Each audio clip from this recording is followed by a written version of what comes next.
Unos días antes de marzo 8 del 2000, recibí una llamada de la señora Cáncer, que me dijo que el marzo 8 iba para Medellín y subí por ella al aeropuerto José María Córdoba en las horas de la mañana. Y en el camino me dijo estas palabras. Y ahora, pero bueno, yo quería venir aquí a contarle lo siguiente. Anoche estuve cenando con el coronel Gallego y él me mandó a decir a usted que no lo joda más, que si quiere guerra, hay guerra. Y dije, listo, que a mí me gusta mucho la guerra.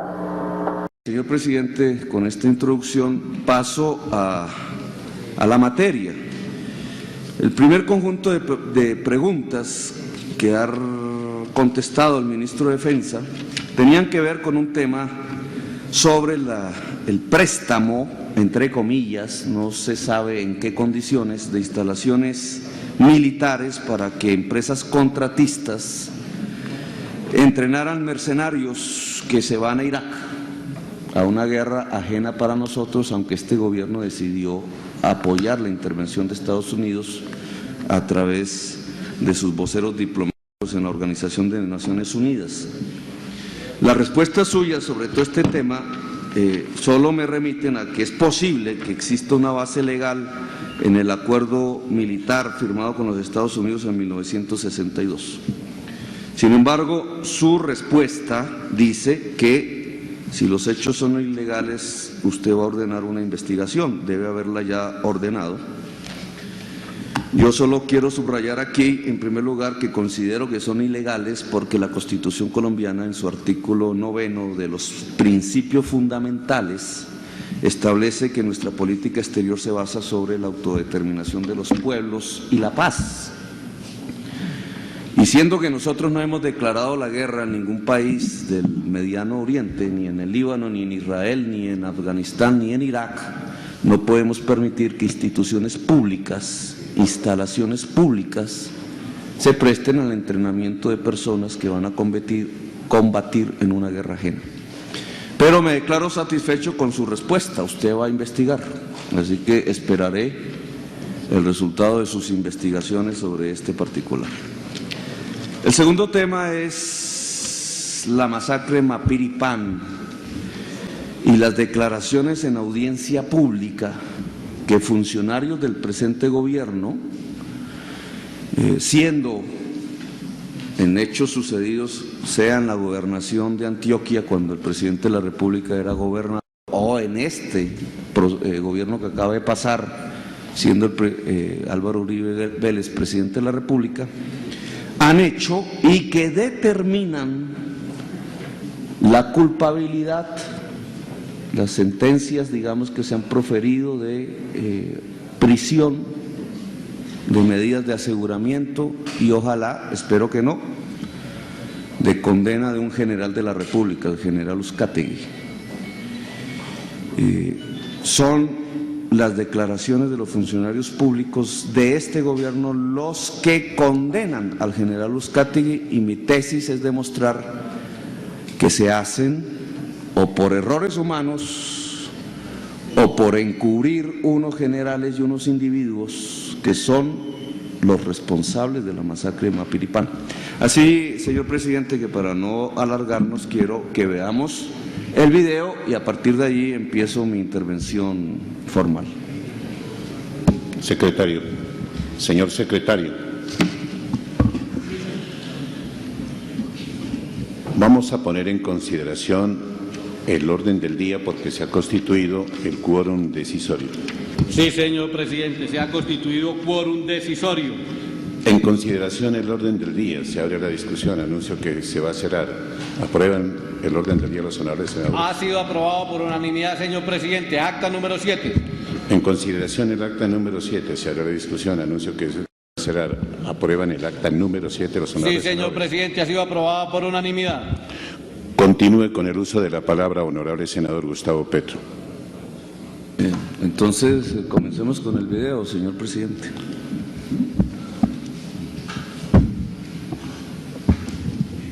Lo único que me queda después de estos 6 años es la familia.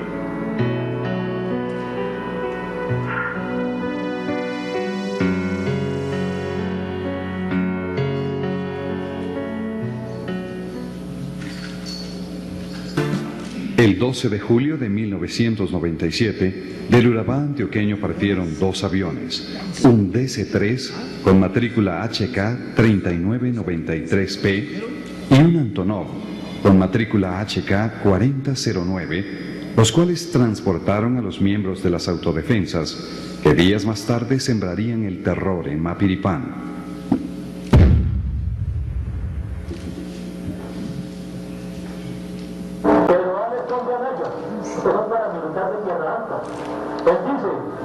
Sí, yo estuve en esa reunión. Fue el 16 de enero del año pasado. La reunión fue en la finca que se llama La 15, ubicada en el municipio de San Pedro de Urabá, departamento de Antioquia. Ahí estaban Carlos Castaño, Doble Cero, el Mono Mancuso, el Mono Leche, Cumbia. Estaban todos los mandos medios, más o menos de 45 a 60. Yo tengo esa información, también hay mucha credibilidad de que esa reunión se planeó en mayo del 97. Y tengo la información de quiénes asistieron, cómo asistieron, cuánta plata dieron, qué extrasueldo le pusieron a las personas que participaron ahí, fueron representantes de la autoridad. Dijeron los mandos que a los muchachos se reuniría en una finca cercana al aeropuerto Los Cedros de Apartadó y de ahí los embarcarían a su destino. Yo oí cuando el Mono Mancuso dijo: esos maricas van a dar candela en el Meta Putumayo, Caquetá, a donde está la guerrilla. Así fueron sus palabras. Él menciona específicamente al señor Salvatore Mancuso, el Mono Mancuso. Y por eso hay que pedir que se vincule a este criminal. Así esté allá en los diálogos como vocero de este grupo, a este proceso en particular.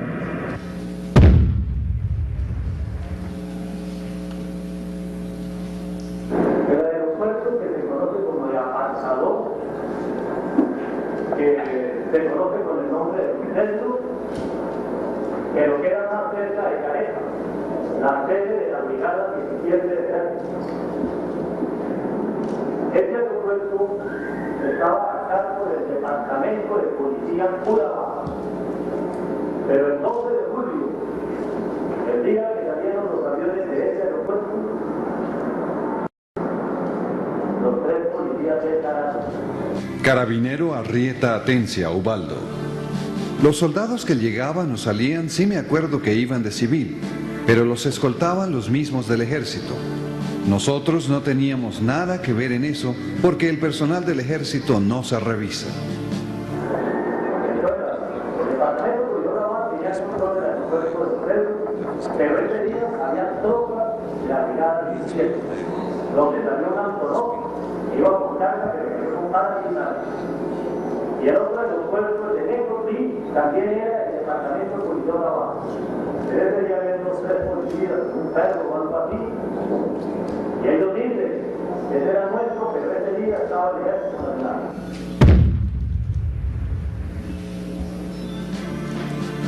Luego de recorrer medio país, los 2 aviones provenientes del Urabá antioqueño aterrizaron con 3 minutos de diferencia en el aeropuerto de San José del Guaviare.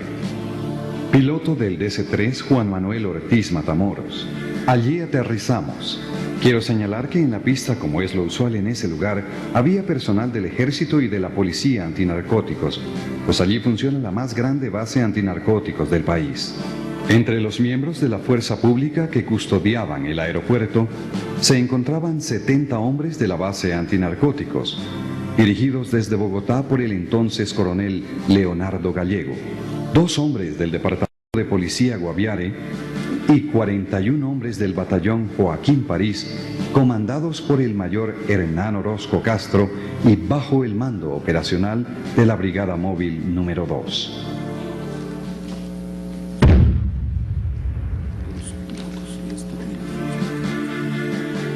Mauricio Becerra Pérez, controlador aéreo del aeropuerto de San José del Guaviare. Yo autoricé la entrada de los vehículos por una llamada telefónica hecha antes de llegar los vuelos. Se me identificaron que era del batallón Joaquín París, que iban a recoger a un personal que llegaría en los vuelos en cuestión. Y así fue. Eran suficientes personas como para llenar unos 3 camiones.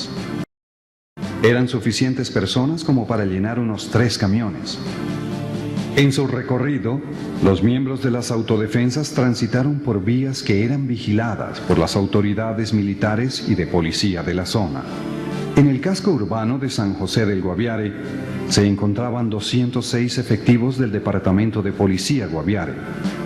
En las instalaciones del batallón Joaquín París residían para ese momento 324 uniformados, pertenecientes a ese batallón y a la Brigada Móvil número 2. Además, el retén Sinaí contaba con otros 41 efectivos del batallón Joaquín París. En la investigación que por estos hechos adelantó la Presidencia de la República el 23 de julio de 1997, se consignó: de acuerdo con versiones de Monseñor Correa Yepes, obispo del Guaviare, hace unos 6 o 7 días pasaron varios camiones con alrededor de 120 hombres de civil y sin armas. Después de pasar por las instalaciones de dicho batallón, cambiaron sus ropas civiles por uniformes militares y continuaron su rumbo por una trocha que conduce hasta un sitio denominado Charras. Otro grupo de las autodefensas también se desplazó hasta Charras, pero lo hizo a través del río Guaviare, pasando por el punto de control que se conoce como el Barrancón, en el cual se encontraban 834 hombres de la Brigada Móvil número 2, 136 de Infantería de Marina y 130 de la Escuela de Fuerzas Especiales. Paramilitar confeso Edison Londoño Niño. Yo fui con René hasta el Barrancón. Íbamos armados y él se bajó y habló con un sargento, creo, y nos dejaron seguir sin registrarnos y sin nada. En la noche del 14 de julio, se reunieron todos los miembros de las autodefensas en la inspección de Charras y comenzaron los desplazamientos de regreso por el río hasta Mapiripán, arribando al casco urbano de esta localidad en la madrugada del día siguiente.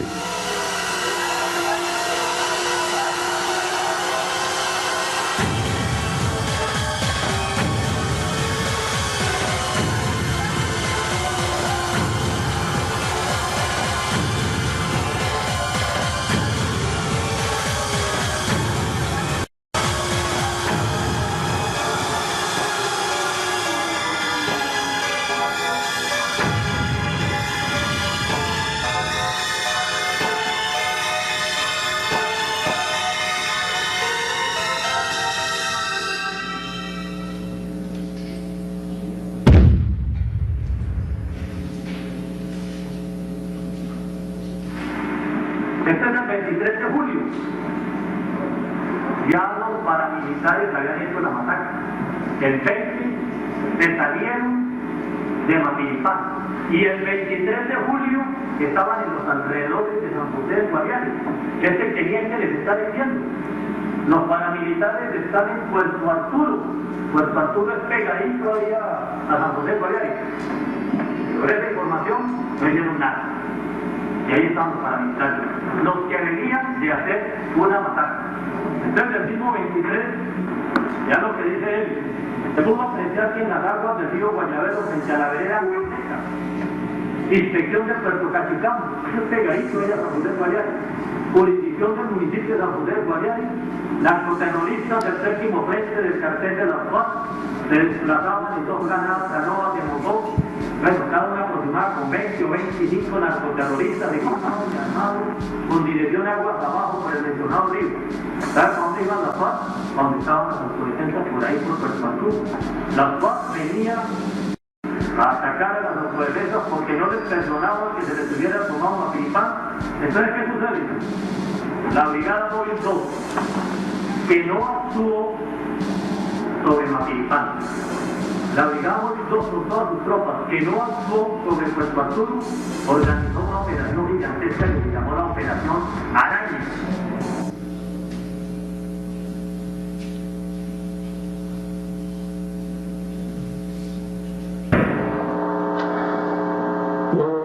Unos días antes de marzo 8 del 2000, recibí una llamada de la señora Tanker, que me dijo que el marzo 8 iba para Medellín y subí por ella al aeropuerto José María Córdoba en las horas de la mañana. Y en el camino me dijo estas palabras: y ahora, pero bueno, yo quería venir aquí a contarle lo siguiente. Anoche estuve cenando con el coronel Gallego. y él le mandó a decir a usted que no lo joda más, que si quiere guerra, hay guerra. Le dije, listo, que a mí me gustaba mucho la guerra. Y me dijo, es que usted no sabe que el coronel Gallego fue invitado a participar en la operación de Mapilipán y que él sabe todo. Entonces la cosa es muy sencilla, pero o usted le ha callado o él se cae en el ejército. Le dije, pero me van a chantaje, me gusta poco, para decirse la verdad. Pero es que el ejército no es mío, ni pienso contrario. Quiere cagarse en el ejército, que cague, y el ejército está metido en el problema. Ella me quedó un poco desconcertada con la respuesta mía y me dijo, pero ¿sabe que usted va a dar entonces que los amigos suyos en general y Torneo del Río vaya a quedar inmerso en todos estos procesos por las declaraciones que puedan caer? Y le dije, pues hombre, yo tengo unos nexos de amistades de patas con el general del Río, pero Fanny, que él está metido en eso, tendrá que responder a la justicia. Y a eso de las 5 de la tarde llegamos a la casa, a la residencia del doctor Álvaro Uribe. Uribe manifestó su cara extrañeza, dijo, mi hija, como dice él, el asunto es grave. Dígale al coronel Gallego que si él conoce todas las cosas, está en la obligación de poner eso en manos de la justicia. Se le pone en presente y se le da lectura a la denuncia presentada por el señor Pedro Juan Moreno Villa con relación a los hechos de Mapilipán. Informe a esta audiencia si tiene información en el sentido que el Ejército de Colombia, el Ejército Americano, la Fuerza Aérea Colombiana y el general Ritualejo del Río comprometido en algún suceso respecto a la masacre de Mapilipán. La denuncia es del 17 de mayo del 2000. Rechazo esas afirmaciones. Nunca he tenido conocimiento al respecto. No conozco pormenores y ni privadamente ni públicamente he manifestado nada haciendo esas menciones que aparecen ahí. De tanto yo voy a recibir una llamada, la señora Kelman, y me dice, pero Juan, usted me embarró con esas cosas, mire el escándalo que usted va a hacer, pero sepa que mi amiga me cita, lo niego todo y me voy a vengar de usted. Después, la señora Kelman llamó al doctor Uribe y Uribe me llamó y me dijo, hombre, pero Juan, van a evaporar esas cosas. Uribe me pidió que le bajara vaporar y dije, pero Uribe, ya las cosas están en conveniencia de la ley porque esa es mi obligación. Y yo no estoy ni poniendo vapor a eso ni quitando vapor. Las cosas fueron así y así se queda. El 15 de noviembre del 2004, la doctora Fanny Gertman Yankelovich rindió declaración ante el consulado de Atlanta en los Estados Unidos en relación a los hechos que usted denunció, en la que manifestó textualmente: no tengo presente que se haya realizado esa conversación, ni tengo presente el contenido de dicha conversación. Doctor Pedro Juan Moreno Villa, ¿qué tiene para decir con relación a lo manifestado por la doctora Gertman? Tengo que decirle, mi general, que es una mentirosa de Chacarrón. ¿Qué más le voy a decir? Ya no acaba de hablar con Uribe ya. O estamos viendo que en Alzheimer, o está diciendo mentiras. Porque los hechos se dieron como yo los cuento.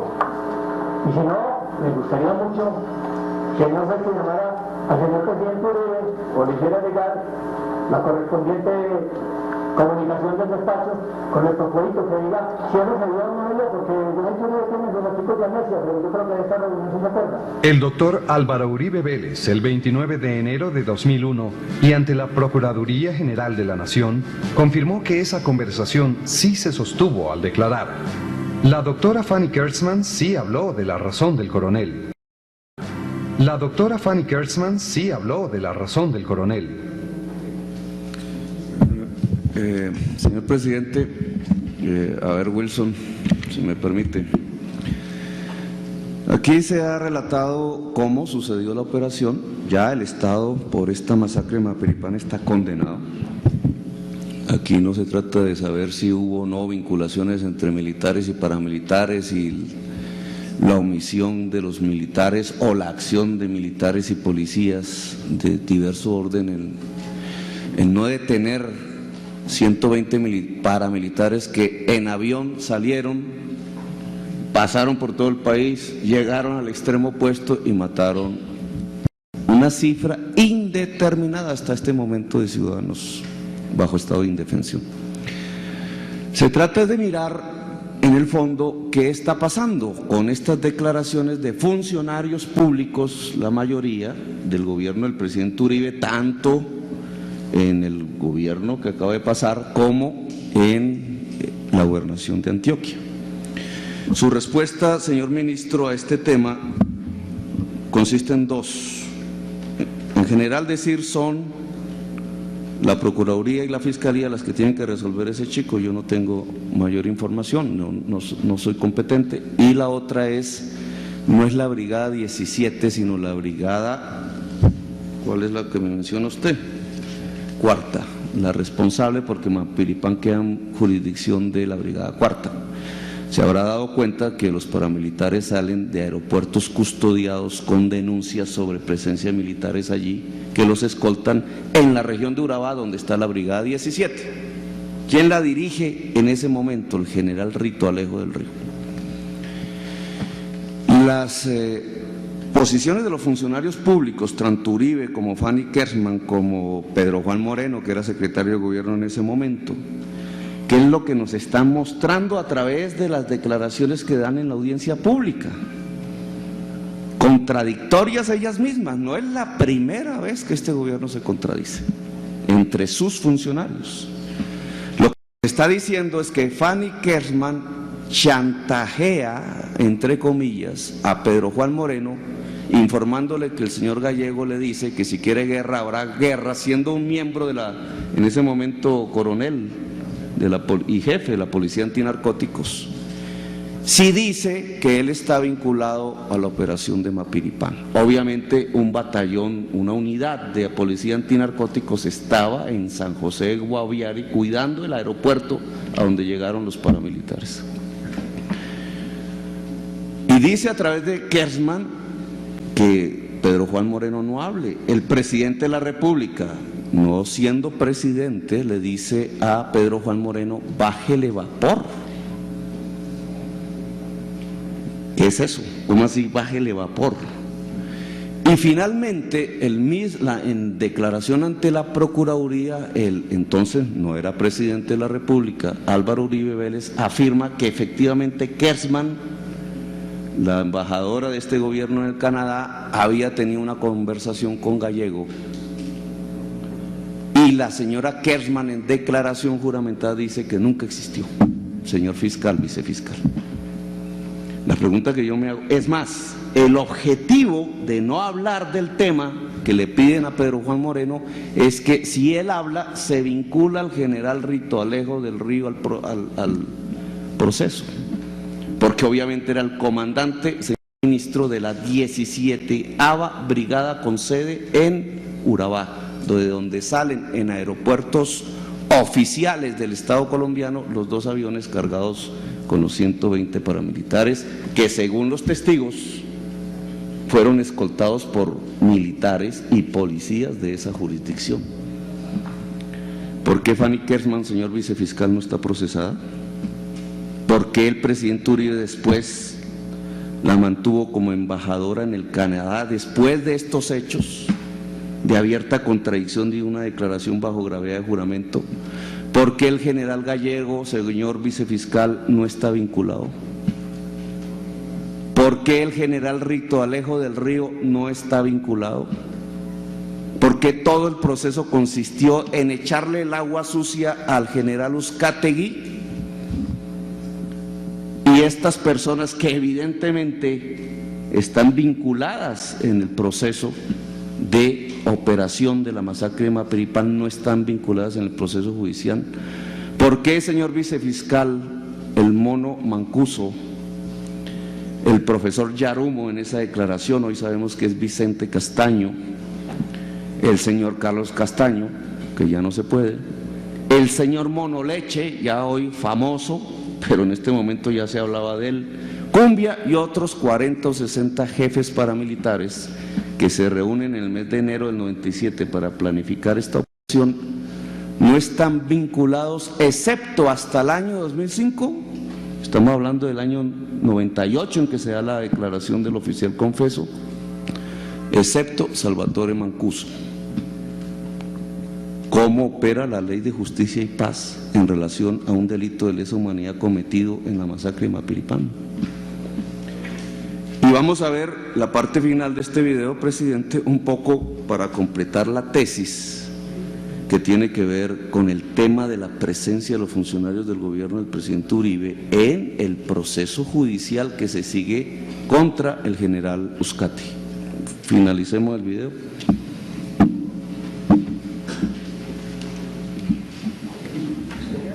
Aquí en abril llegó el general Carlos Alberto Ospino Valle, testigo para esta audiencia, y recibió el área geográfica del batallón Joaquín París. Entonces la brigada móvil 2 recibió esta jurisdicción bajo comando operacional, no administrativo, porque yo seguía siendo el administrativo. Los únicos que han afirmado que el mando operacional del PIPAO lo tenía la B7, el comando de la BRIN 2. Y es que era una posición apenas lógica, señor juez, porque ellos no estaban declarando, sino que se estaban defendiendo. El general Ospino Valle, yo solo primero una explicación. Porque este general Ospino Valle, en el 2000, mediante el plan de operaciones Conquista, la cuarta división de las divisiones de la brigada móvil 2 y que pone bajo comando operacional el batallón Joaquín París, se puede decir que el mando operacional de la brigada móvil 2 sobre el batallón París se mantuvo hasta el mes de julio. Anterior declaración es absolutamente clara, reveladora, y es la única declaración del general Ospino Valle que él directamente, libre y espontáneamente rindió en este proceso.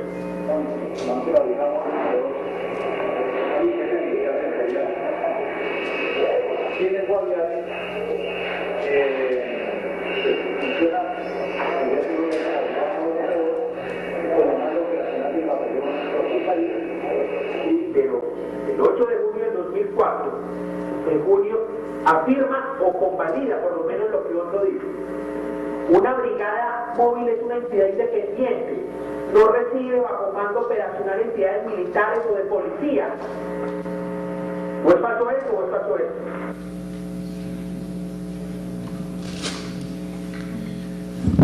Y aquí acaba el video, presidente, y continúe con mi exposición.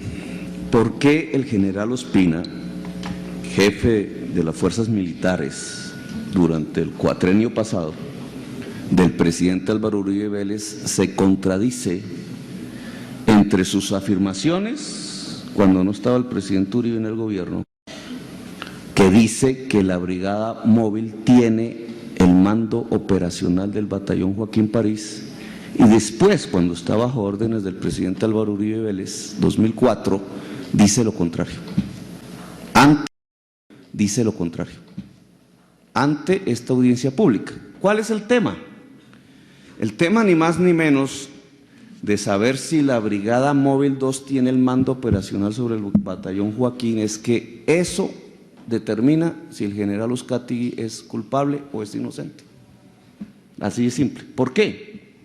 Porque para la fecha de la masacre de Mapiripán, el general Uzcategui era el jefe de la Brigada Séptima, que era en el Meta.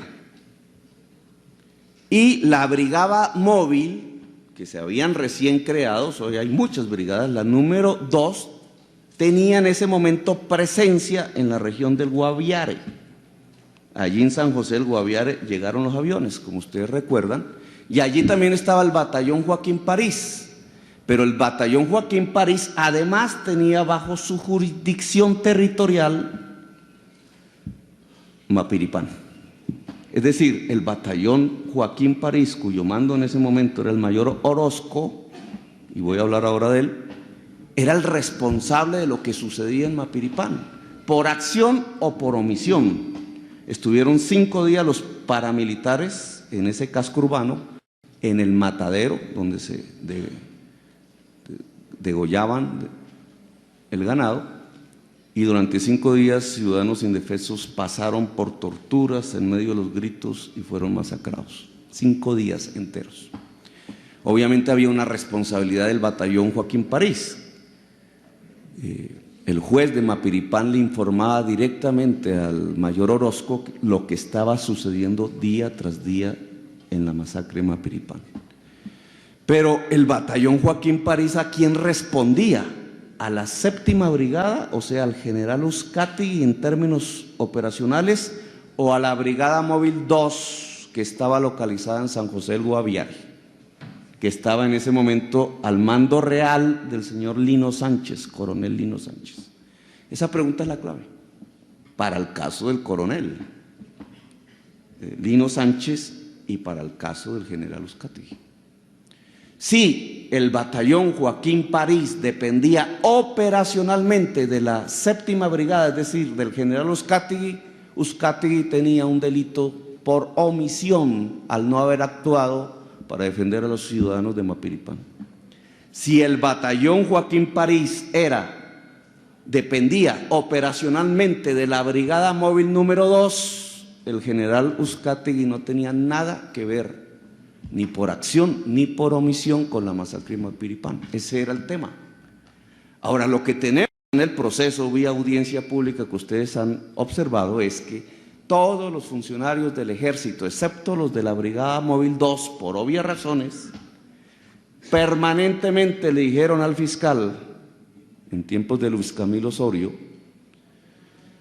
y al juez ahora, que el batallón Joaquín París dependía operacionalmente de la Móvil número 2. Es decir, el general Uzcategui es inocente. Solo el comandante de las fuerzas militares en Colombia, que había declarado lo mismo antes, además porque él había sido jefe de la Brigada Móvil número 2, él conocía por su propia persona de quién dependía operacionalmente el batallón Joaquín París, y lo dijo públicamente en el video, ustedes lo observan, cuando es el comandante de la Brigada Móvil número 2, dice: el batallón Joaquín París depende operacionalmente de la Móvil 2. Él fue trasladado después a la 4ª Brigada en Medellín. En el momento en que fue trasladado, unos meses después, ocurrió la masacre de Mapiripán. ¿Por qué? Siendo ya el jefe de las fuerzas militares bajo el gobierno del presidente Uribe, declara lo contrario. Y al declarar lo contrario, condena a Uzcategui, al general Uzcategui. Si juntamos los 2 episodios que hemos visto, tenemos una presencia permanente de funcionarios públicos del gobierno del presidente Álvaro Uribe Vélez, en diversos tiempos, modos y lugares, diciendo o ayudando a condenar al general Uzcategui. ¿A quién defienden?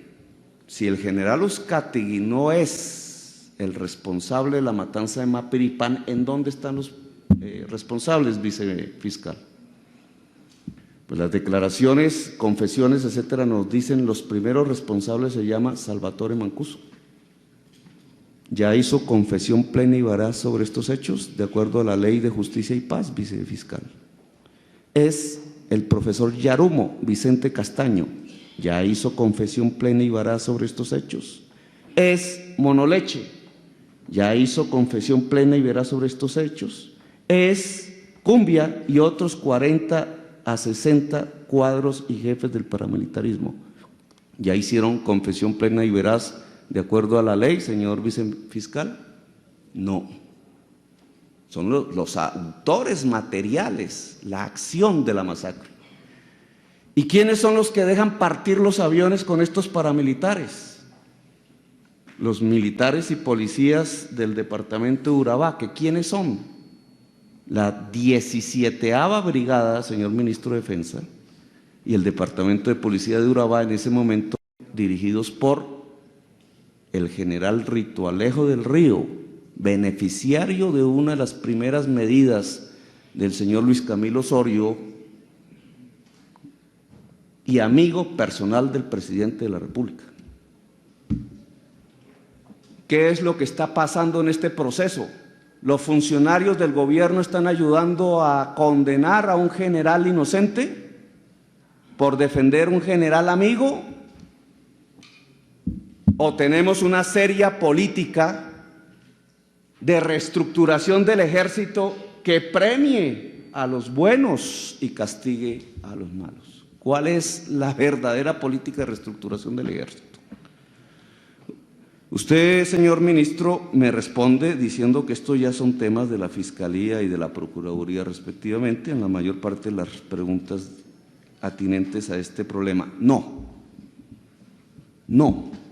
en tanto ese proceso contra el general Uzcategui tiene versiones del gobierno a través de sus funcionarios. No. Si ustedes son parte del proceso, no parte penal, sino que a través de declaraciones y testimonios han dado un concepto en contravía incluso de los que habían dado los funcionarios, los mismos funcionarios antes de la llegada a la presidencia del doctor Uribe. Si ustedes están expresando eso con un valor probatorio que implica la condena o no de un general de la República, que entiendo por qué está llorando, ustedes no pueden decirme eso queda en manos de la Fiscalía y de la Procuraduría. No, usted tiene que tener una investigación de control interno que en términos militares se llama contrainteligencia, que le diga a usted que es cierto si el batallón Joaquín París era operacionalmente dependiente de la Brigada Móvil número 2, con lo cual el general Uzcategui es inocente, o lo contrario. Pero usted no me tiene que responder eso porque usted es el ministro y su cartera le implica saber cómo es la estructura del ejército. Y este tema es fundamental para la libertad o la condena de ese general de la República. Ahora, si el general es inocente, la investigación, señor vicefiscal, que no se hizo ni en los tiempos de Luis Camilo Osorio, y entiendo por qué, pero tampoco en esto que va de la administración Iguarán, tiene que mostrarnos la vinculación, las confesiones y la indagación plena y cabal sobre los paramilitares aquí nombrados, que están en poder del gobierno, todos excepto el profesor Yarumo, todos, y sobre el papel que tuvo el general de la 17ª Brigada, Rito Alejo del Río, en la ocurrencia de estos hechos por acción o por omisión, porque los dos aviones con sus matrículas salieron de dos aeropuertos vigilados y cuidados por la Brigada 17 y la Policía de Urabá, y los testimonios del entonces, tanto de los pilotos de los aviones como de los que cuidaban civilmente los aeropuertos, indican que los paramilitares eran custodiados a la llegada para coger los aviones por militares de la 17 Brigada. El ejército necesita control interno, señor ministro de la Defensa. No solamente control ciudadano, ahora lo vamos a demostrar, no solamente control político del Congreso de la República, sino autocontrol, que es lo que se llama el control interno, y en tratándose de Fuerzas Armadas, el control interno es contrainteligencia. Y aquí lo que vemos es que los funcionarios del Estado no tienen información de contrainteligencia ni siquiera para saber a quién le obedecía órdenes el batallón Joaquín París con jurisdicción sobre Mapiripán. La situación es peor porque el jefe del batallón París, comandante del batallón Joaquín París, en el momento es el mayor Orozco. Y el mayor Orozco está libre.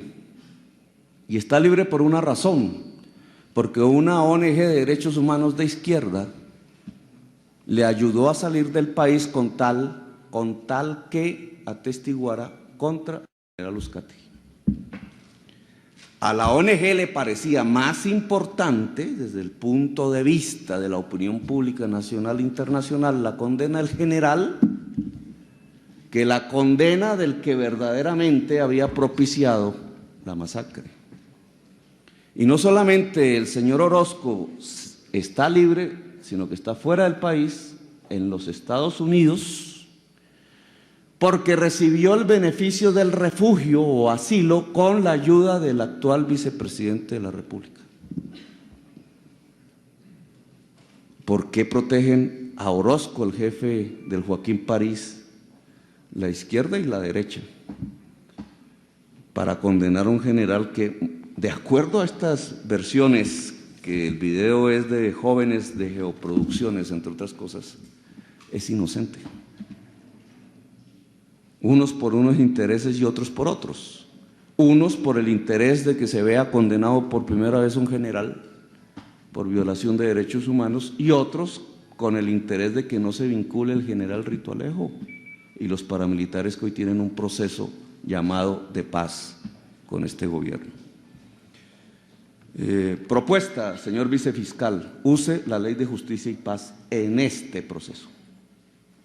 Como tenemos debate, el Polo Democrático, citado y aprobado en la plenaria sobre los decretos reglamentarios, que en mi opinión los temas penales no tienen decretos reglamentarios, yo no he conocido los decretos reglamentarios del Código Penal, senador García, eso no existe.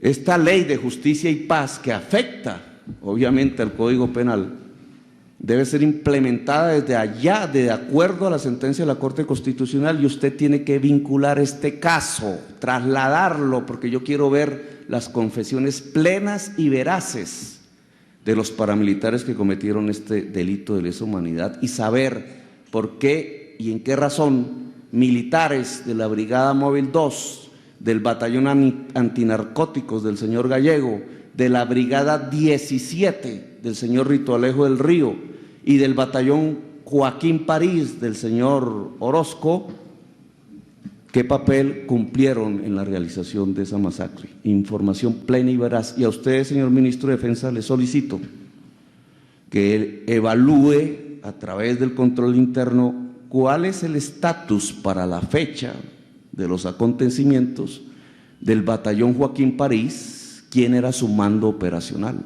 Tenía que tener uno, porque no hay batallones sin mando, usted lo sabe, eso sería terrible. O era la Brigada Móvil o era la Brigada Séptima. Y ese simple desciframiento determina la suerte de un general de la República hoy preso, o la liberación o la no condena de otros. Pero usted tiene que saber, porque usted es el ministro de Defensa.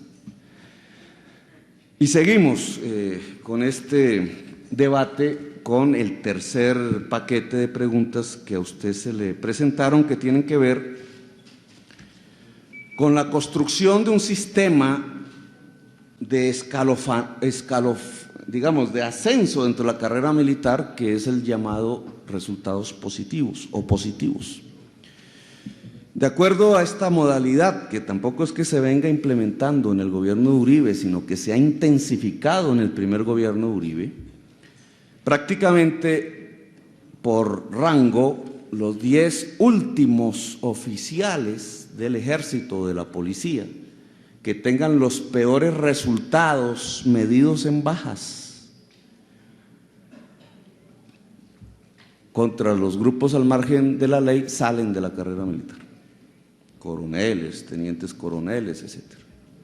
Es un mecanismo, yo diría, un poco yupi de medición de la eficiencia. Aquí no lo han aplicado a médicos, a profesores en la ley de educación, en otros temas, pero en tratándose de militares y colocando el indicativo como bajas, eso tiene unas consecuencias diferentes. Y vamos a tratar de evaluarlas, porque la política es del presidente. Cuando yo le decía la vez pasada, en el insuceso pasado, la política de seguridad no puede matar ciudadanos sino defenderlos. Pues lo que quería decirle es, no puede generar por ningún motivo una política de seguridad bajo control ciudadano, democrática por tanto, porque lo que hace democrática la política de seguridad es el control ciudadano. Y el que sea para todos los ciudadanos no puede matar 1 o 10 o 50 ciudadanos, porque no es democrática, es otra cosa.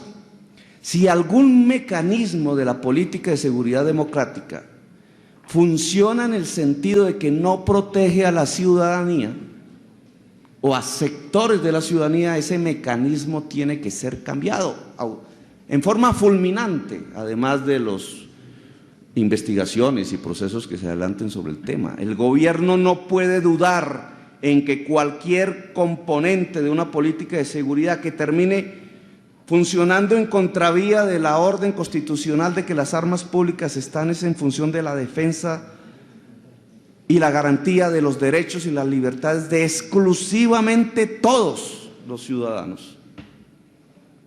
Todos los ciudadanos. Pues tiene que ser eliminado ese mecanismo. Y aquí vamos a examinar un mecanismo, el llamado evaluación por resultados o positivos, como se le denomina popularmente. Y usted, ministro, va a escuchar cómo funciona el tema en tiempo real. En tiempo real. Lo que usted va a escuchar es una interceptación telefónica hecha por autoridad judicial y ahora le voy a explicar quiénes la hicieron. Pero comienza y es una interceptación que le va a dar a usted toda la información de cómo funciona el mecanismo del resultado sobre un oficial de las fuerzas militares y qué hace él para dar resultados. En el primer, comencemos, Augusto, aquí, en la bitácora semanal de la Vicepresidencia de la República, para el 25 hacen un resumen semanal de prensa en internet, 25 de junio al julio 1 del 2003, que es ese. Dice, en el Observatorio del Programa Presidencial para los Derechos Humanos, Vicepresidencia de la República, resultados operacionales de la Fuerza Pública, 2606-2003. En la vereda La Vega, municipio de Biotá, Cundinamarca, se presentaron enfrentamientos entre tropas del Batallón de Infantería Colombia número 28 y miembros de las autodefensas, donde fueron abatidos 2 presuntos integrantes de este grupo. Información pública, lo sacó la prensa en su momento, 2 paramilitares dados de baja, 1 positivo. 2003, mediados del 2003. Pues veamos. Mediados del 2003. Pues veamos las conversaciones entre el jefe, el capitán, el oficial al mando de la operación y un paramilitar, y después entre el paramilitar y otro paramilitar, y veamos qué es lo que pasa en ese día que la Vicepresidencia de la República informa. Comencemos escuchando la conversación. Aló. Pues esto lo que tenemos ahí nosotros no podemos disponer. Pero, che, una cosa, yo soy muy leal, marica. Mire, mi carrera está en sus manos, weón. Pues sí, pero a mí me importa un culo irme. Pero quiero decir una cosa, weón. Yo me voy y yo valgo menos que un peso de mierda. Pero bueno, weón, yo sigo siendo de ustedes. Y lo único que le pido, César... Aló. Mire, César, lo único que le pido es que, así como el señor me con usted, le estoy diciendo que eso está muy hijo puta, y le estoy diciendo al diablo que si no hay trato, pues listo. Entonces, en 24 horas no quiero ver a nadie acá. Soy leal, que me da 24 horas, weón, yo soy muy leal. Pero le voy a pedir un favor, weón. No voy a tocar a mi esposa, ni toque a mis hijas, ni me toque a mí, weón. Bueno, de todas maneras, yo mando a recoger a Maricato de ahí. Yo estaba aclarándola por otro lado, pero ¿para cuándo me cuadra eso, weón? No, pues es que no está mal, hermano. ¿Sabes que no toca buscar dos clientes ahí para ir a Maricá? Yo no puedo ponerlo hecho una mierda ahí en la mierda. Pues vea, marica, levanto las manos de fusa, uniforme y lo matamos esos hijos de putas.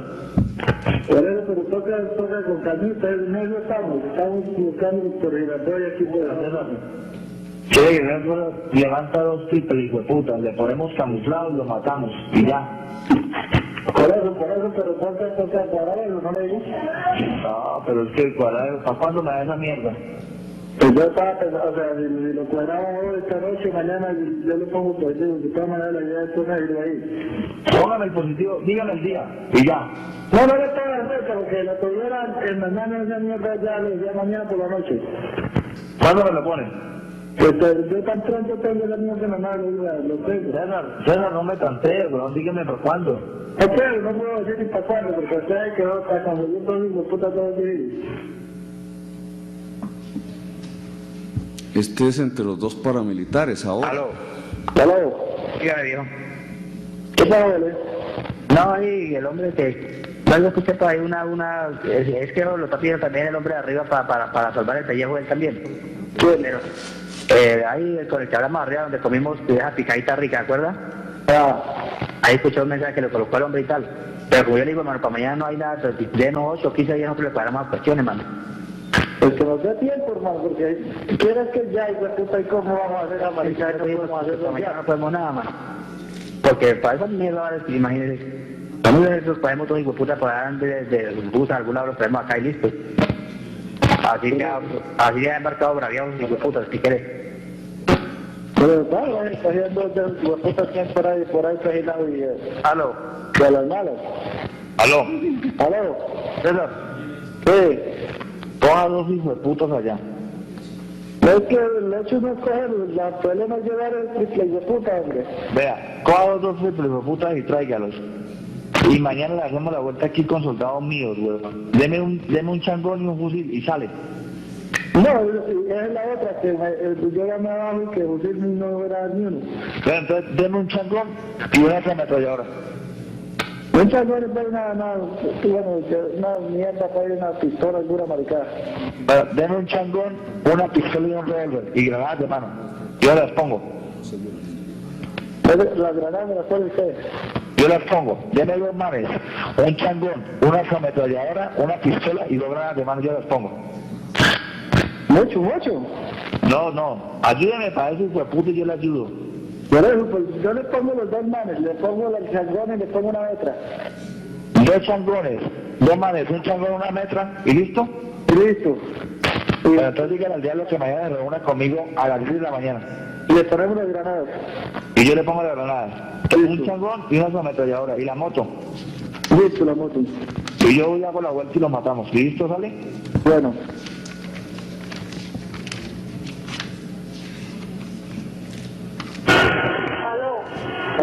Sí. Hay una vez que me comunique con el Belina y lo más pronto posible.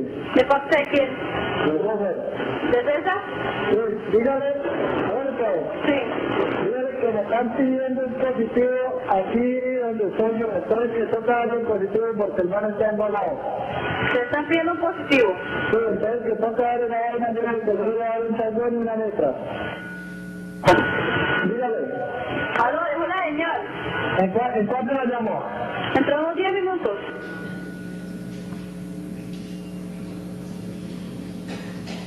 Aló. Yo, mano. Yo, panita. No le pagan, necesito triple de puta que resabe, no sé cómo me los corría, pero para esta noche. ¿Por qué? No me resabe, corría el rembol, no sé, yo lo vendí un tema que calecan, yo no sé qué haga. Listo, mi viejo. Entonces, pero necesitamos esta allá, marica. Bueno. Si me a las 2 de la noche me los tiene, llámame y nos vamos a llevarlos. Bueno, listo, mi viejo.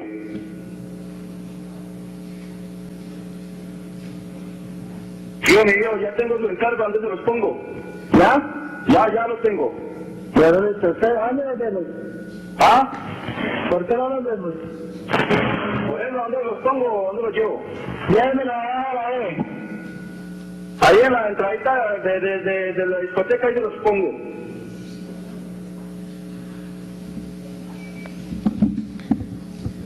Y los colocaron.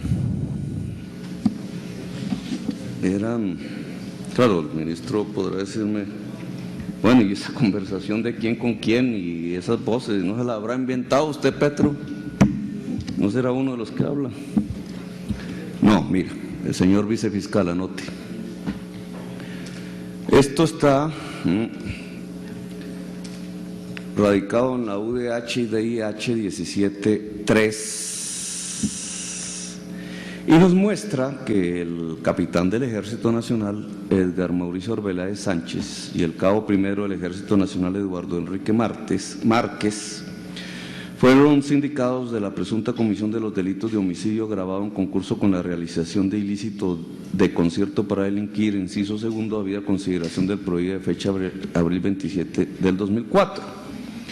Y nos dice, anote señor vicefiscal, que en la investigación con los informes número 117668 del 26 de junio y 119570 del 11 de julio del 2013, el Grupo de Apoyo Técnico, el CTI, en el que se relacionan las llamadas entrantes y salientes del abonado celular número Comcel 310-877-2022, dan cuenta de la planeación de 2 homicidios de personas sin identificar a quienes le iban a hacer aparecer como portadoras de un changón, unas ametralladoras, unas granadas de mano y una motocicleta, coordinando además colocarle a las víctimas camuflados y brazaletes de las autodefensas.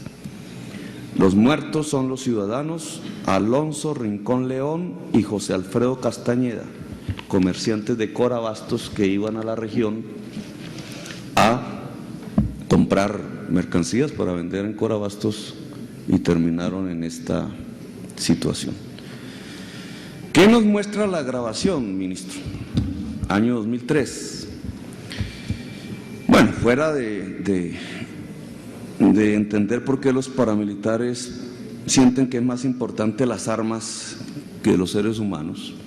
Estos seres humanos no son guerrilleros ni nada, los cogen al azar para darle un positivo a un capitán del ejército con el cual tienen unas relaciones de amistad y lealtad, dice la comunicación. Pero aquí, para el debate, lo importante es ver qué le pasa al capitán.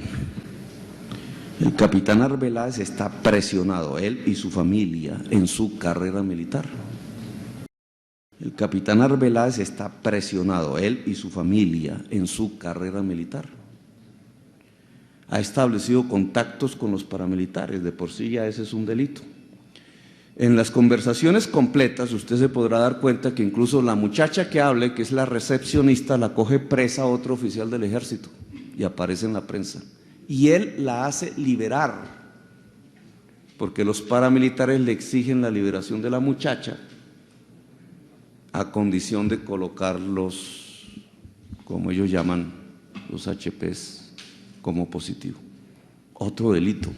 Un oficial hace las cosas bien y ya metido en este problema libera a una persona integrante de un grupo al margen de la ley. Pero lo que le pasa al capitán Arbeláez es básicamente que está presionado. Él lo que busca es presentar un positivo. Lo dice en las conversaciones. Necesito un positivo, necesito dar resultados, pues seguramente a sus jefes, por este mecanismo que se ha implementado de, digamos así, depuración de las fuerzas militares, pero que por estos hechos termina siendo una depuración al revés, porque obviamente el señor presenta el positivo, el capitán, y la vicepresidencia lo saca a la prensa en su página de internet, pero no es más sino el asesinato de 2 ciudadanos indefensos, por el cual él está siendo investigado y tiene resolución de acusación. Lo que yo creo pertinente para el debate es por qué el sistema de positivos, de muestra de resultados, está llevando a estos oficiales a quebrantar la ley. Un hecho aislado. Veamos si es un hecho aislado. Antioquia. Informe del Comité Institucional, esto no es una ONG, aquí está la Gobernación de Antioquia, la Defensoría del Pueblo, la Fiscalía tiene un delegado, sí, pero habíamos hablado, señor presidente, que el video me lo quitaban del tiempo, así que no me interrumpa mi intervención. El Alto Comisionado de las Naciones Unidas para los Derechos Humanos, organizaciones civiles, es un comité institucional a nivel departamental que ha hecho una serie de exploraciones sobre lo que está pasando en los 2 últimos años, todo lo que viene corrido del 2005 y lo que va del 2006. ¿Qué ha encontrado esta comisión institucional? Ahí hay volvamos atrás, hay unos nombres, esta es una lista, es una parte de la lista. La lista tiene una serie de nombres de ciudadanos, ustedes pueden escogerme cualquiera y yo rindo aquí el informe que está en la Comisión Institucional de Derechos Humanos. Juan Quintero, John Jairo Arango, asesinado el 1 de febrero del 2005 en Argelia. La denuncia es que es oficiales del Batallón Granadero de la 4ª Brigada. Así sigue un listado. Pero ¿cómo son los casos de estos asesinatos que están siendo investigados? Vamos a colocar, solo voy a hablar 3 por razones de tiempo. Luis Argiro Agudelo, Luis Albeiro Avendaño Muriel y John Jairo Bernal, campesinos de la vereda Santa Marta del municipio de Sonsón. El día 4 de mayo del 2005 fueron sacados de sus viviendas por uniformados, al parecer adscritos a la 4ª Brigada del Ejército Nacional. A sus familiares les informaron que ellos serían llevados al municipio de Argelia, en calidad de detenidos por ser integrantes de la insurgencia. Al día siguiente fueron asesinados en la vereda del Tesoro de Argelia, siendo reportados como guerrilleros dados de baja en combate. Otro caso, María Graciela Santamaría Galeano, campesina que se encontraba en estado de gestación, retenida el 28 de mayo del 2005 cuando se encontraba en la vereda Los Medios del municipio de Granada, por personal uniformado al parecer perteneciente al batallón de artillería número 4 Bajes, de la Brigada 4ª del Ejército Nacional, cuando se encontraba en compañía de su tía Nelly el Socorro Santamaría Galeano. Campesinos de la región alcanzaron a observar que el día 29 de mayo, María Graciela era conducida por el ejército en los alrededores de la vereda La Quiebra de este municipio. La familia Santamaría Galeano recibió la noticia el 31 de mayo que el cadáver de María Graciela había sido conducido por el ejército al municipio de Cocorná, luego de ser reportada como guerrillera muerta en combate. Gabriel Valencia Ocampo, campesino habitante de la vereda San Luis del municipio de Argelia. El 4 de octubre del 2005 fue retenido en el casco urbano de esta localidad por uniformados del Ejército Nacional. Al no exhibirse orden de captura, el señor Valencia Ocampo alcanzó a buscar refugio en la estación de policía. El personal de la policía al que el campesino solicitó protección procedió inmediatamente a entregarlo a los militares que lo requerían, quienes procedieron a someterle y a propinarle una severa golpiza en presencia de algunos pobladores que presenciaban el hecho. Luego fue trasladado a la base militar que allí opera. Al día siguiente, el ejército reportó la muerte de un guerrillero muerto en combate en la vereda del Zancudo de Argelia, cuyos despojos correspondían al señor Gabriel Valencia Ocampo.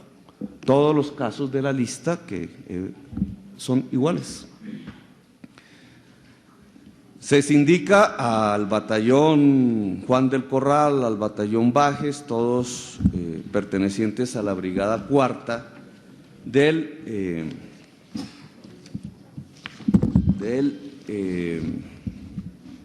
Ejército Nacional. Hay unos cuadros que yo he intentado resumir sobre esta información. Vamos a presentarlos. El cuadro muestra, este es el informe del Comité Institucional de Derechos Humanos de Antioquia, del cual he sacado esta lista y he hablado de 3 casos. Pero el conjunto de los casos, según el CIDHA, tiene el reporte de 81 casos entre 2000, adelante por favor,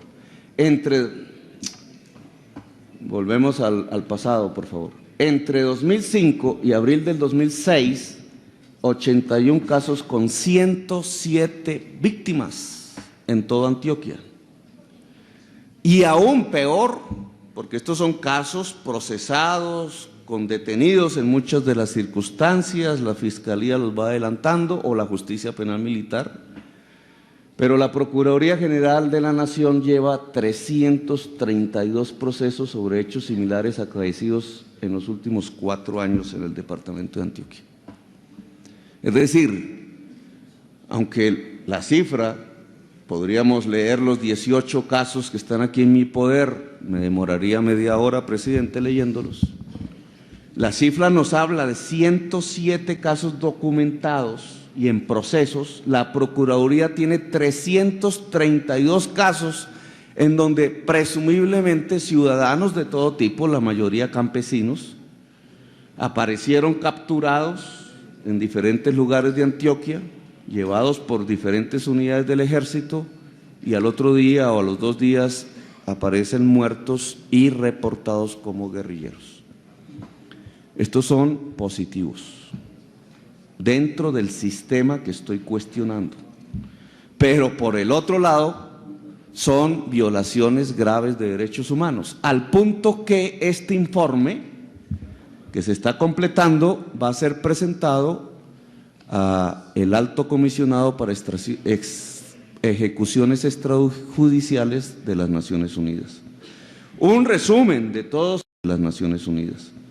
Un resumen de todos estos acontecimientos, contando con lo de Antioquia, en el país hecho por la prensa, nos muestra que en diferentes hechos en los últimos años van 143 muertos en procesos que se vienen adelantando. Sin pensar que los 332 casos que hoy tiene la Procuraduría en su poder sean efectivamente asesinatos producidos por el afán de presentar positivos o resultados.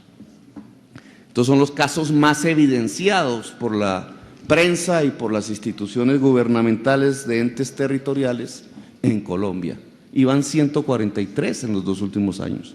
Yo me pregunto, bajo la consigna de que son hechos aislados, ¿no estamos cometiendo un grave error al no mirar que hay un mecanismo dentro de la política de seguridad diseñado que está fallando y que está produciendo muertes de ciudadanos inocentes, todos en estados de indefensión?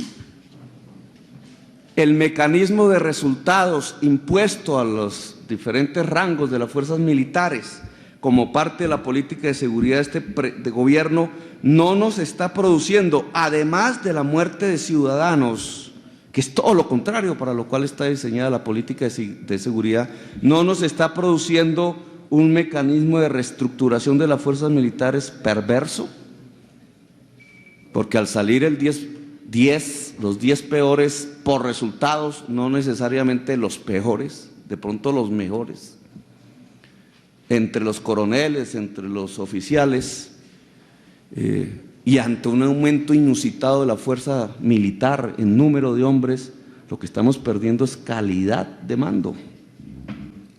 Y la calidad del mando es sustancial para la legitimidad de las fuerzas militares. Pasamos a finalizar este debate, señor presidente, entrando al tema de Bogotá. Porque los hechos últimos publicitados no son los únicos que se han producido en Bogotá.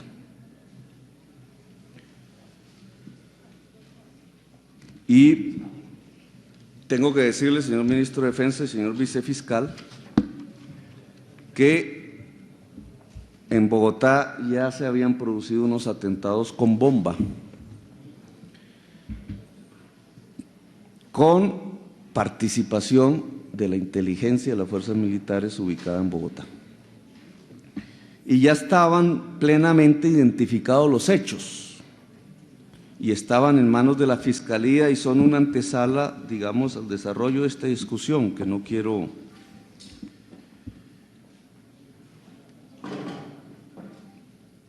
Vamos a hablar de unos hechos cometidos un poco antes de la posesión del gobierno del presidente Uribe Vélez, 2002. En ese entonces, para el recuerdo de los representantes de la opinión pública, hubo una hondanada de hechos terroristas. Entre esos, una bicicleta bomba. Si ustedes mal no recuerdan, la colocaron junto a una cafetería y allí murió una menor y 6 policías. Murió la menor Joana Sara Tevilla, Jorge Iván Rivero Jiménez, policía, Luis Gabriel Martínez Vázquez, policía, Carlos Aldemar Ramírez, policía, Javier Pedraza Rincón, policía, y una civil, Gladys Villamarín. Y unos días antes, comienzos del año 2002, la prensa publicó que había estallado un cilindro de gas, el servicio público del gas, en el sitio que se conoce como Terraza Pasteur, en la 7ª con 22. Bueno, en los procesos, señor vicefiscal, 1151A y 1151B, que tienen como materia de investigación otros hechos y otros individuos, aparecen unas declaraciones que son absolutamente ilustrativas con lo que viene sucediendo con la inteligencia militar en Bogotá y con una frase que dijo el ministro de Defensa al final de estos episodios, en el sentido de que se puede consentir por parte de la inteligencia, digamos, actos terroristas de bajo nivel con tal que se puedan impedir actos terroristas de mayor nivel, que es una doctrina que yo quiero entrar a cuestionar porque no me parece democrática, ministro. Sé que se implementa, sé que es parte de una doctrina de cuerpos de seguridad en el mundo. De hecho, está en debate en Estados Unidos porque el Congreso de Estados Unidos, a través de una ley con apoyo republicano, está intentando limitar el poder del interrogador cuando tiene presuntos terroristas bajo su poder, que Bush ataca. Pero digamos, una discusión pública sobre la seguridad en Estados Unidos. Y hay esa tendencia de pensar que un cuerpo de seguridad puede hacer cosas por encima de la ley, propia de estados totalitarios y no democráticos, como la Unión Soviética en su momento, o Alemania en su momento, o España, etc., o las dictaduras del Cono Sur. Pero en una seguridad que se llame democrática, los cuerpos de seguridad tienen que actuar bajo la ley y bajo el control de seguridad, bajo el control de la ciudadanía. Mire, ¿qué nos dice estos hechos? No voy a dar los nombres propios para que no pase lo de Jessica. Hay 2 informantes que fueron miembros de la FARC que se colocan al servicio del Ejército, del Estado.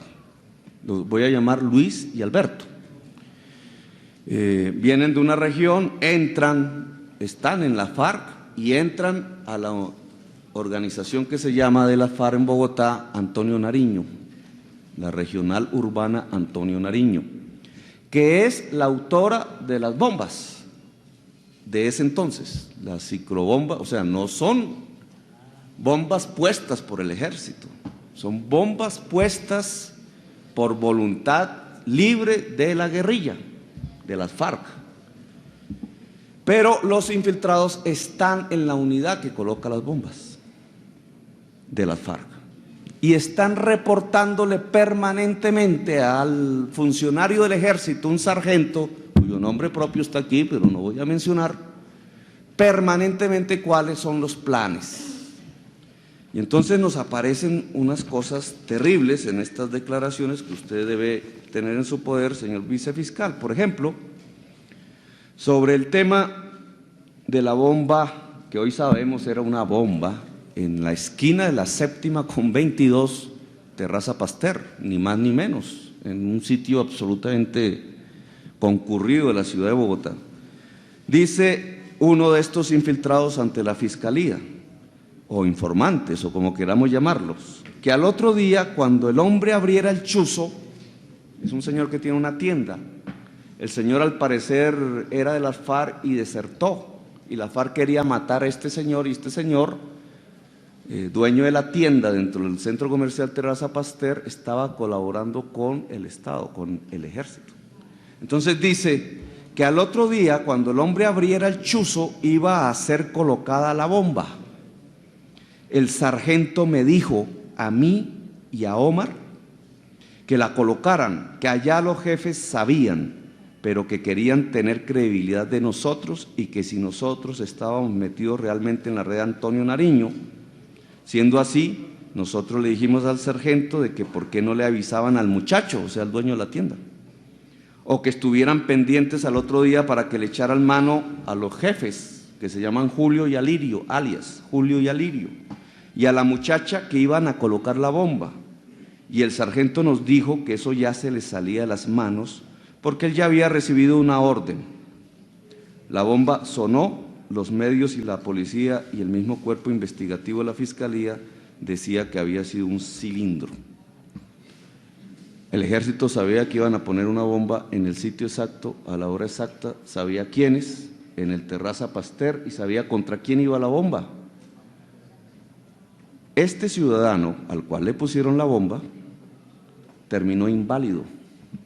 Y varios ciudadanos que nada tenían que ver con este ciudadano, por tratarse del sitio que es, terminaron heridos. Pregunta. ¿La inteligencia, cuando recibe la información, puede permitirse el lujo en una sociedad democrática de no actuar, violar el Código Penal, prevaricato por omisión, simplemente porque quiere saber más información que le lleve, por ejemplo, en este caso, a capturar al señor Carlos Lozada, jefe de un frente guerrillero en el Sumapaz?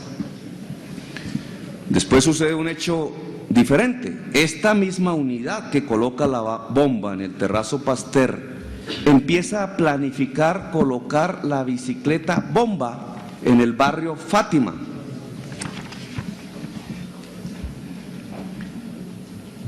Y los infiltrados informan. Y mire qué le dicen a la Fiscalía. Nosotros, antes de viajar, porque la bicicleta bomba se da en enero del 2002, se van de vacaciones en diciembre, dice, nosotros antes de viajar le comentamos también al sargento, nombre, y al teniente, nombre, sobre lo realizado respecto a la bomba, pero que no sabíamos ni qué hora ni qué sitio iba a ser colocada, pero que a Luis le tocaba colocarla.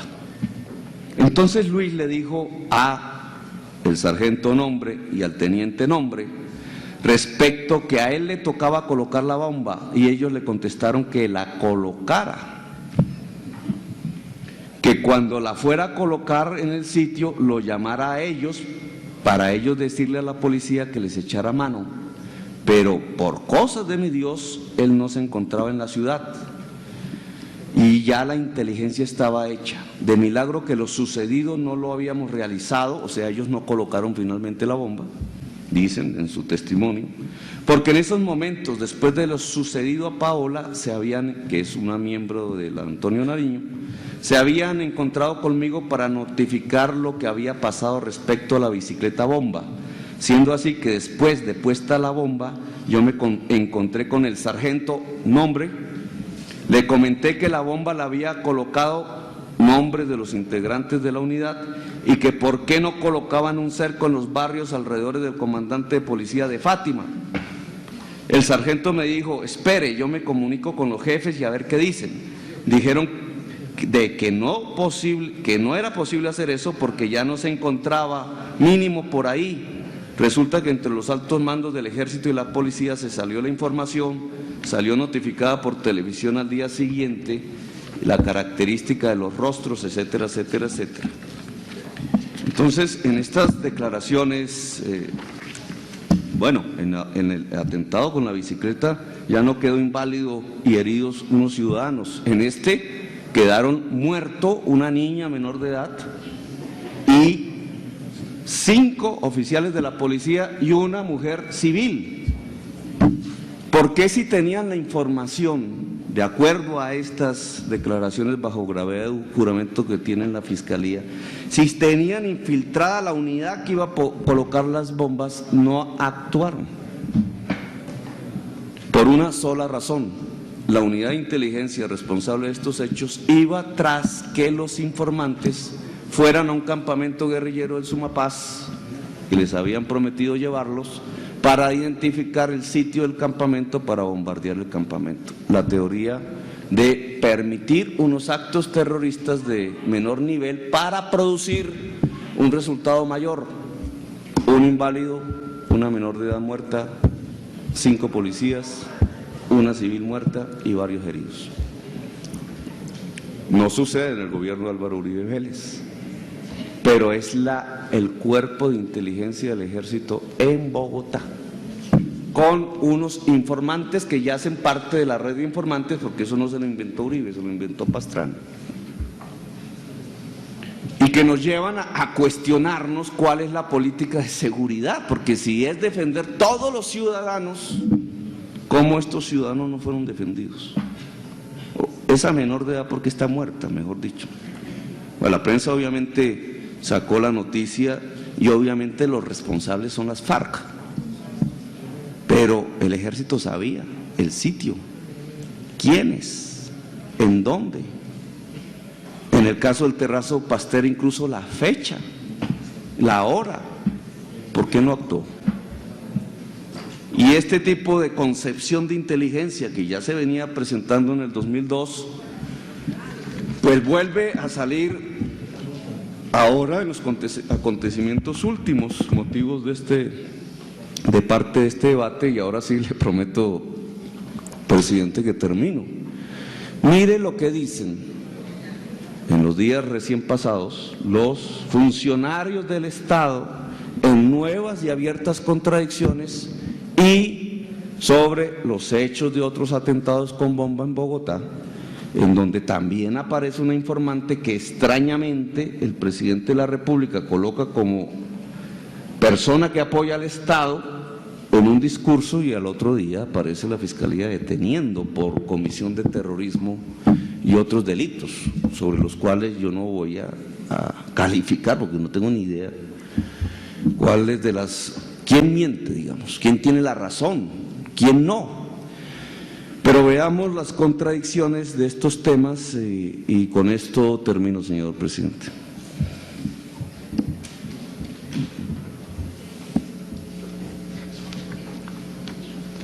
El reciente atentado con un carrobomba en el que resultaron heridos varios soldados y muerto un ciudadano fue atribuido en su momento a grupos al margen de la ley, así como el supuesto decomiso de varios explosivos en los últimos 2 meses, al parecer no corresponde a la realidad.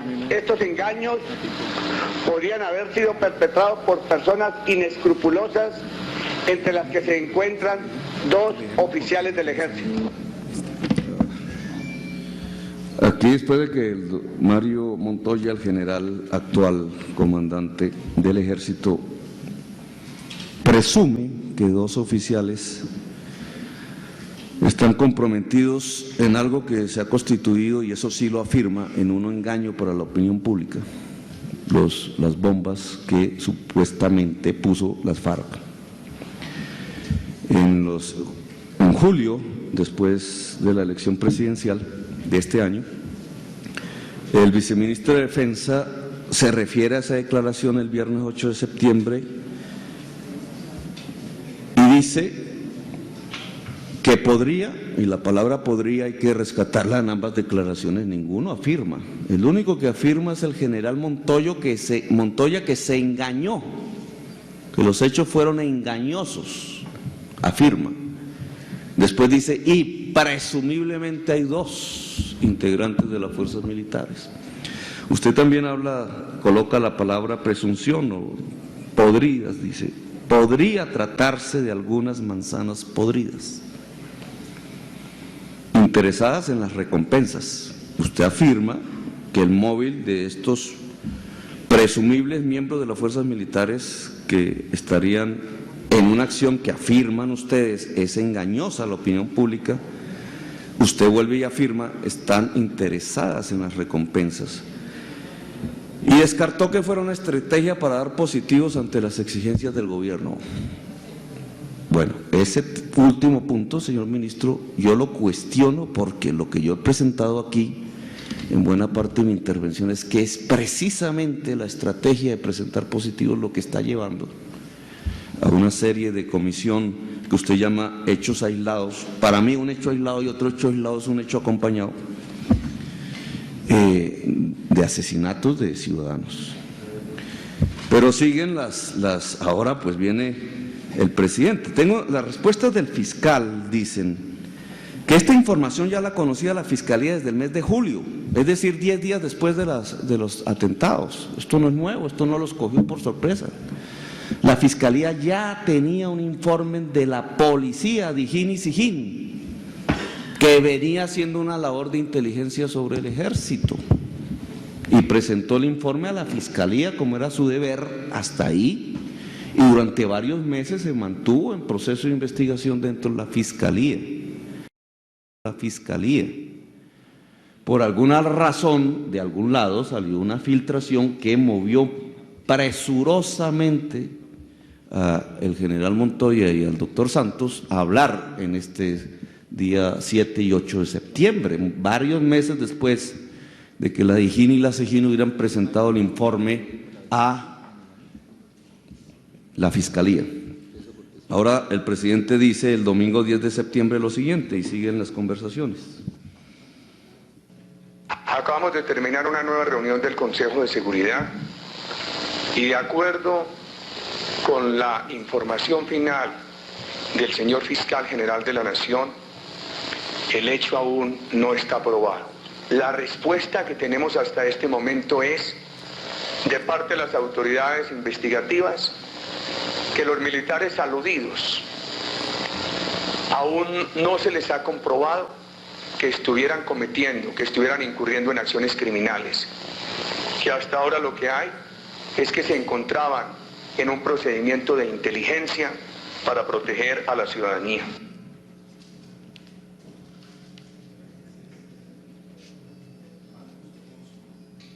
Vicefiscal, ¿cuál es la situación jurídica de Jessica? Jessica ya está detenida. El fiscal que pidió su captura, una vez le hicieron la audiencia de control de captura, solicitó la medida de aseguramiento y así accedió el señor juez de garantías y la cobijó con medida de aseguramiento de detención preventiva. ¿De qué se le acusa? Se le acusa de rebelión, porte de explosivos y tengo entendido que terrorismo. Pero nada que ver entonces con los hechos terroristas del mes de agosto previos a la posesión del presidente. Temas de terrorismo porque se la vinculan como una de las coautoras de estos hechos. Es decir, pasó de ser informante del ejército a colaboradora de nuevo de la guerrilla. Exacto, ella era reinsertada, pero al parecer continuaba perteneciendo a ese grupo guerrillero. Sí, señor presidente, pero si los militares no tenían la certeza de que Jessica no había participado en la colocación de las bombas en ese coche, en ese carro del 31 de julio, ¿por qué la Fiscalía precisamente le dictó horas después medidas de aseguramiento? Y ayer nos dijo el vicefiscal Armando Tálor, aquí en Caracol, que le habían dictado esa medida de aseguramiento por terrorismo y por tener la certeza de que había participado en la colocación de ese carro bomba. Esa es una decisión muy respetable de la Fiscalía. Entonces, partamos de ese supuesto, preguntemos ahí nuevamente, aceptemos entonces que, en gracia a la discusión, que ya se comprobó que Jessica participó en la colocación de ese carro bomba. Lo que sabíamos hasta antes de anoche es que de eso no conocían, no tenían certeza los militares. También hay otro hecho, señor presidente, y es el relacionado precisamente si los militares sabían que Jessica iba a hacer eso o no, o si ella se había comprometido a hacerlo de tal manera que causara el menor daño posible para no perder su condición de informante con el ejército, pero tampoco su relación con las FARC, porque la seguía manteniendo. La información que tuve sobre eso es la siguiente. A ver, trato de ser totalmente veraz sobre lo que conozco y fiel a lo que escuché. Que no obstante que Jessica ha sido informante de la fuerza pública durante aproximadamente 3 años, ese carro bomba tomó en alguna forma por sorpresa y la vinieron a llamar a preguntarle por él después de que había estallado. Eso es lo que sí, sobre ese carro bomba. Sí. El periódico El Tiempo había publicado precisamente el día viernes la transcripción de una supuesta conversación donde precisamente uno de los implicados en el evento terrorista le decía a la otra, no estalle este. Si hubiera estallado seguramente se hubieran muerto los 30 soldados que iban en el vehículo. ¿Qué veracidad y qué fundamento tiene esa cinta que dice haber conocido el periódico El Tiempo? Frente a ese tema, Darío, lo que me informan a mí es que los que hacen referencia son civiles. Ahí el que hace referencia es la señora con otro civil en la que le está haciendo esa manifestación de que no está allí. Pero no, en ningún momento me aclaran que sea un oficial el que aparece en el contenido de esa conversación y haciendo referencia a esos hechos en particular. Es decir, sería Jessica con un civil cualquiera que otro terrorista. Exacto, Darío. Pero no con ninguno de los militares mencionados. Ninguno de los militares es el que interviene en ese aspecto en particular. Presidente, mira, hasta aquí, pues en este mar de confusiones entre unos y otros, el vicefiscal afirma que la famosa conversación que dicen no estalle es entre dos civiles, Jessica y otro civil. En sus respuestas a este cuestionario, usted dice que el otro civil está también en la operación encubierta. Es decir, el otro civil, como Jessica, también están en articulación con las fuerzas militares. Eso es lo que me dice en mi cuestionario, a menos que usted haya escrito mal, pero usted dice el otro civil también está en la operación encubierta. Eso hay que aclararlo porque entonces vuelve y juega. La conversación es entre dos personas, ambas, que están ligadas a las fuerzas militares y uno le dice al otro que no estalle el carro. Bomba, es decir, los dos que están en la conversación conocen no solamente de la colocación de un carro bomba, sino que le han informado al ejército. Dice el presidente, antes de que el vicefiscal hablara en esta última ocasión, que de todas maneras los militares se llamaron a Jessica para preguntarle después por qué o de que había estallado la bomba. El presidente de la República ¿tiene una información permanente de la Fiscalía? Este es mi interrogatorio ahora, porque puede que se confundan, eso yo no lo voy a criticar aquí, que se contradigan, ya lo vimos en el caso del general Uzcategui, solo que ahí sí hay una intención y una lógica. Pero aquí pueden presumirse varios acontecimientos, o Jessica estaba colocando las bombas a nombre de las FARC, sin conocimiento de las fuerzas militares, con lo cual Jessica era una guerrillera, ¿cierto? Pero el presidente de la República afirma que está colaborando con el Estado. Si era una guerrillera colocando bombas, por eso está presa, pero el presidente de la República dijo está colaborando con el Estado, entonces ¿por qué está presa? Ahí hay una abierta contradicción entre lo que dice el vicefiscal y lo que dice el presidente un día antes. Ahora, el ministro de Defensa al principio dice, podría ser que militares, lo dijo también Montoya, estén haciendo las operaciones de colocar las bombas. Honorable senador. Ya termino. Por favor. Eso lo dice al principio. Después dice el presidente y después el ministro Santos, no hay evidencia de que los militares estén colocando bombas. Después dice el ministro Santos, puede hacerse unas operaciones de inteligencia que permitan, en este caso, colocar bombas con tal de impedir hechos más graves después. Volvemos al tema de la bicicleta bomba en el barrio Fátima. ¿Quién pone el límite? Y si Jessica estaba actuando con los militares, informando sobre hechos de más bajo nivel terrorista, esperando impedir uno de más alto nivel terrorista, ¿por qué está presa Jessica? Son, digamos, las contradicciones. Usted afirma en su interrogatorio aquí a la comisión que usted no ha visto los videos, las cintas, ni las grabaciones, ni las interceptaciones telefónicas, lo tiene el fiscal del caso y no ha dado informe. ¿Por qué entonces se afirma que no hay indicios de lo uno o de lo otro? Si usted no ha visto las pruebas. O peor aún, ¿por qué el presidente de la República tiene que recibir un informe de la Fiscalía que no sea por el que ordenó la Constitución, que tiene una reglamentación propia? Es que la Fiscalía no hace parte de un órgano judicial independiente del presidente y debería haber una desarticulación en el proceso investigativo precisamente para que no quede permeado de los intereses políticos de la coyuntura. ¿Por qué el presidente, en forma confusa y contradictoria, está generando unas alocuciones públicas determinado por la información que le va rindiendo diariamente la Fiscalía, que también es confusa? A mí me parece que lo que debería es actuar ya en este momento la Fiscalía, con independencia del presidente de la República. ¿Por qué el fiscal Iguarán actúa como si fuese un niño regañado en el Consejo de Seguridad, si él es un poder independiente del presidente de la República, así sea este el jefe del Estado, jefatura del Estado, que solo puede provocar sobre la Fiscalía una entrega de informes bajo un artículo específico de la Constitución Nacional ya arreglado? Estos escándalos están bajando la moral del fiscal a tal punto que no se ha dado cuenta que tiene que independizarse del gobierno, sobre todo en estos temas tan neurálgicos. Presidente, yo termino aquí mi exposición y puede usted abrir pues, a mis otros colegas citantes. Muchas gracias, honorable senador.